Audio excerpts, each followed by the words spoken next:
It's time for us to stop playing defense and start being aggressive and moving forward and taking ground. The most important thing in life is eternal life. This is just a little test ground.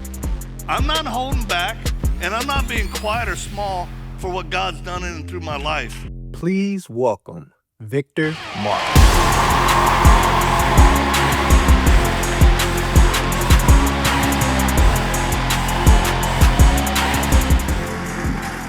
Thank y'all. Appreciate that so much.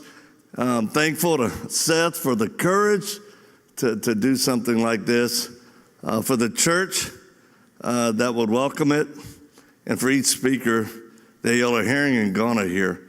So man, it's good to see y'all. So this is Coda. He identifies as a cat.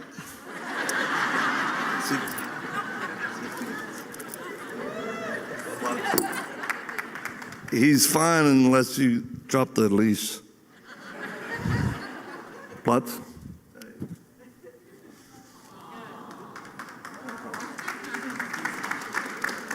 He's wow, that impresses him?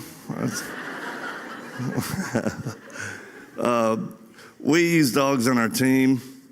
We, of course, travel. We've traveled the globe pretty good in order to do what I think about regarding protecting children. And, Seth and this great organization, which to me, they talked about the book I wrote, Dangerous Gentleman. Seth is the epitome of it, because this is not a popular field to step into or battlefield. Protecting the unborn? Are you kidding me? This requires people who have conviction and then the power of God's Spirit to stand for what is right. And I hope that our nation, I hope the church turns around. We've had some big victories, but the church, the Western church, doesn't impress me much. Is that okay to say?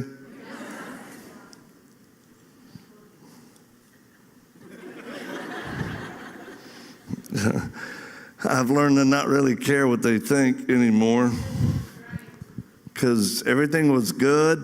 Boy, I used to speak on all the circuits. I was a lot of folks' favorite flavor for a while, until we started doing stuff overseas, until we started telling people about the evil that often manifests in order to hurt, kidnap, kill, abuse, traffic children. And then I started getting pushback. And I thought, what is wrong with y'all? Now they tried to cloak it in, we saw you on a video, looked like you were carrying an AK weapon.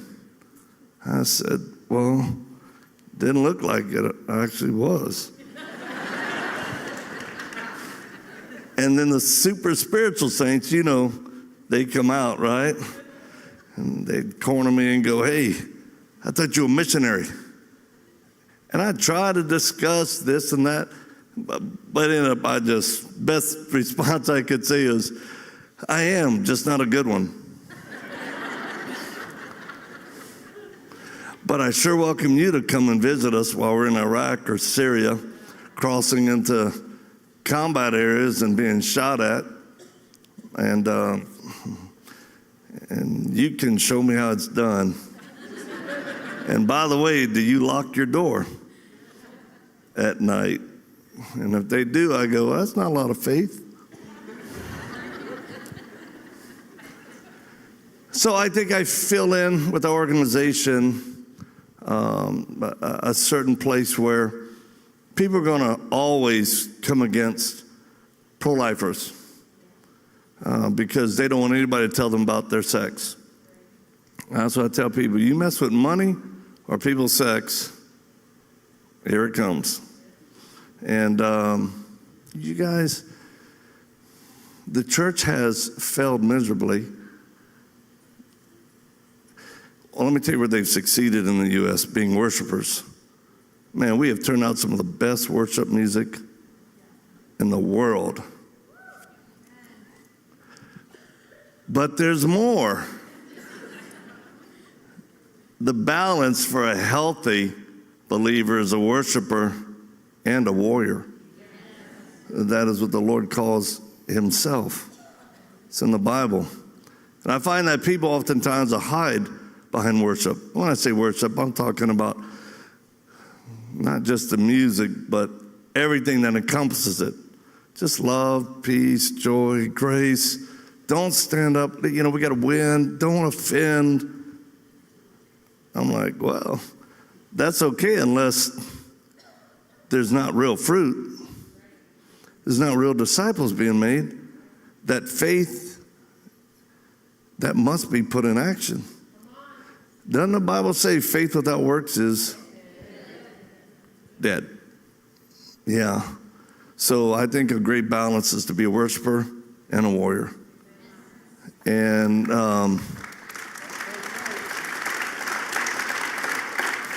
look, I didn't know if I was going to be able to be here. We were threading the needle because we got a lot of good stuff going on. But I've been recently out at Fort Bragg, which is the U.S. Army's,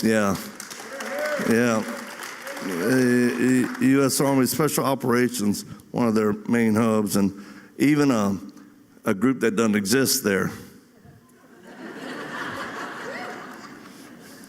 Until Chuck Norris made the movie Delta. Now everybody knows. That's a joke. But I was out there, and God has allowed us to step into a place of reaching operators, pipe hitters, people that have been war fighters and actually doing the deal, doing the hardest part of it all. And do you know, recently I was with a commanding officer, and we sat and talked, and I started telling him about spiritual warfare, the next level of what's really out there. Oftentimes, when that's manifested, then this is required to stop it. And I told him there's a way that we can actually have victory over spiritual warfare. And he leaned in. Tell me more. And I did. And then I prayed for him. And he experienced personal freedom. And this is what I love best. I said, now you just saw that I had authority over the demonic. Without a doubt. He goes, that is true. Because he was like, this is interesting. I said, do you believe, or could you say you have a personal relationship with Jesus Christ? And he goes, no. I said, do you want one? He goes, yes. I just don't know how. I said, that's easy. I watched this man get born again. Put his number in my phone. He asked me to mentor him. Listen, I'm telling you this because you need to know that God's Spirit will bypass a passive church in order to get his will done. And he'll go straight. He will go straight to men who know how to kill people really good, or hurt their feelings really good. Because you know what? Their faith has to be in action. Somebody's got to do it. My wife and I, we now probably, over 19 pumps overseas. We've had a home in Iraq for a decade. We're well over, now at this point, like 160 missions. And I'll tell you, I'll just brag on my wife, she's in the back. The last mission we did, it was funny because I was being interviewed for that book, Dangerous Gentlemen, of which, man, you ought to get. Wives, you ought to get it for you, man. And, man, you ought to sign up for my Dangerous Gentlemen Society, where I'm going to start sending emails to you every day. And my devotional is a little bit different.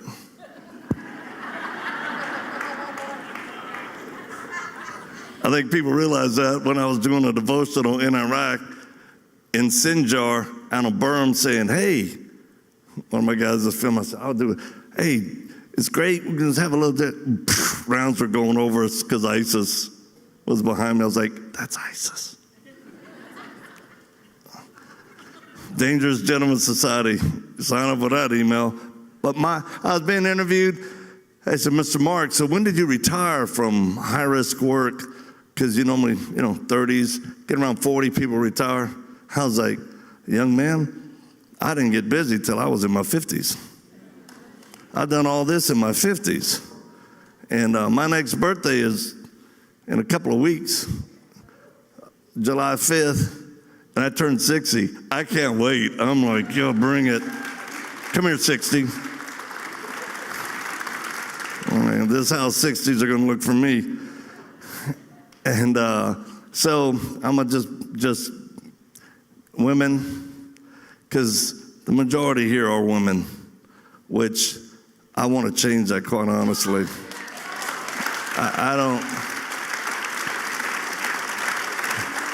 I mean, you women, supposed to be silent in the church. Look at y'all clapping and yelling and getting busy. Now, I just know our nation would be way different if men stepped into the rightful place.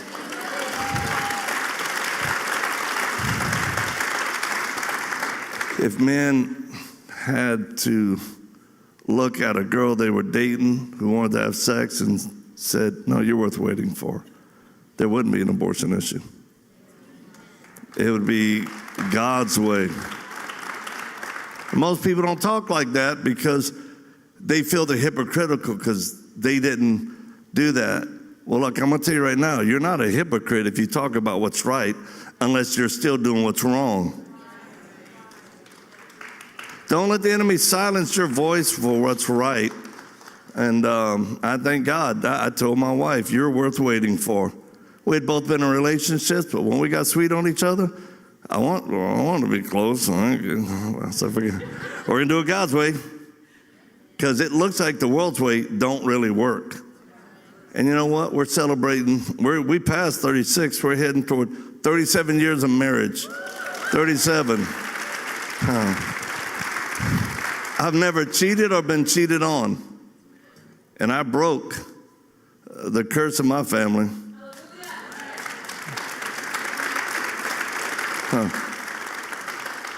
And yet I'm still hated and despised for it. Which tells me, when you follow the Lord, don't look for people to applaud you. This is nice. That's ain't what sustains me. I got to draw down from the Lord and my wife. Some days I'm not good. I'm like, what'd the Lord tell you? It's like being out of ammo. I'm out. Mag.